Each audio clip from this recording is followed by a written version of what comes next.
So it's finally done. This is my in-ear monitor system rig. It looks more complicated than it actually is. I'll explain it real quick.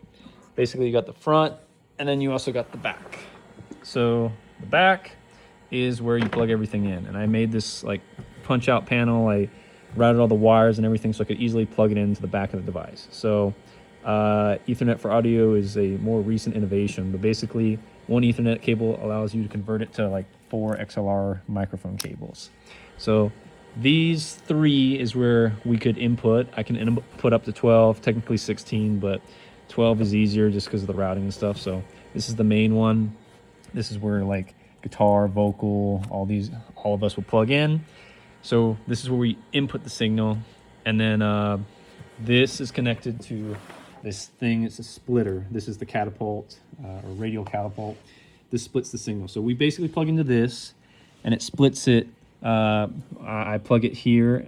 It splits it between our mixer and then the one that goes to the front of house mixer using these Ethernet cables, which their own breakout boxes. That goes to the front of house. They get an identical copy of what we plug in to this blue box. So we can mix what we want to hear, and then the front of the house can mix what they want to hear. So it makes it easy for them, and we can each have our own mix, and everybody can be happy. We can hear ourselves and not damage our hearing, and the front of the house can mix it however they want, and they don't have to deal with feedback and all that because we're using headphones to hear ourselves instead of like monitors on stage. There are people online who are like, oh, well, what about if the front of the house sends power? Because like some of the microphones like use 48 volt bus phantom power. I got these, so it's only for if we're plugging in like a guitar or a bass or anything that uses a 1/4 inch, like maybe a keyboard.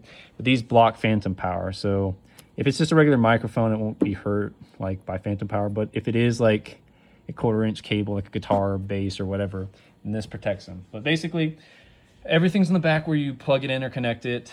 This is the splitter. It splits to the front of the house, and it splits it to this, which is my mixer. I specifically got this one because it's so small and compact, 1 U rack of space. Basically, I have this connected to a router. If you could see it, it's right there. So that sends a Wi-Fi signal, and you basically connect to it, and then you open up an app. And this allows you to both control, like, I could actually use this if I was connected to a PA system because I routed those connectors right here, left and right. But I could plug into a PA system and control the mix myself. And then we have auxiliary input outputs, like which you can't see because it's inside the box. But that's what we're using to have our individual in-ear monitor mix.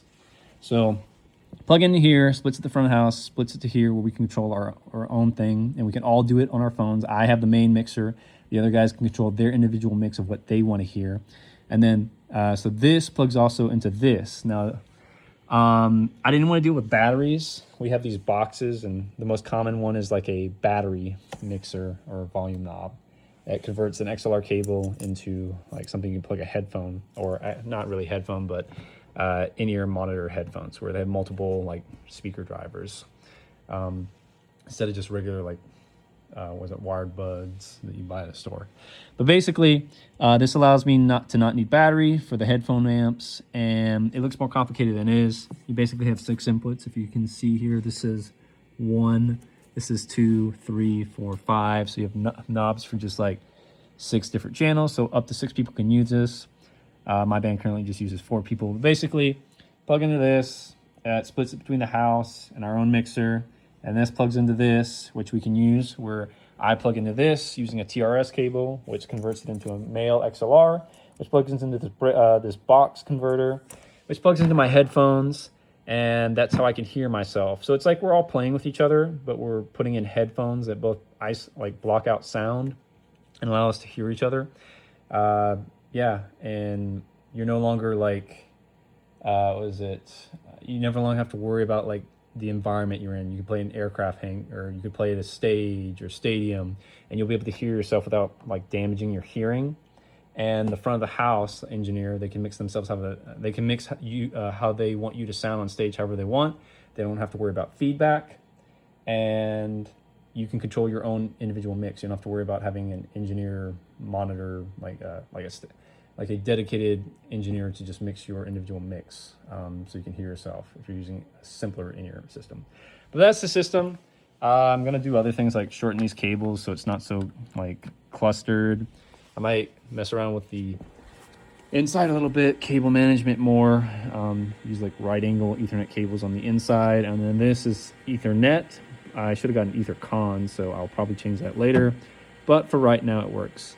And that's a PowerCon cable. I got that. Like, this is a power strip, an international power strip on the top, and I've routed everything, and I'd use like right angle power connectors.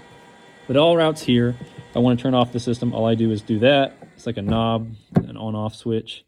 And that's basically the whole system. Oh, actually, and then also for heat, cooling, I have this URAC fan that has like 6 different fans in it that'll cool the system. And that's basically the whole thing.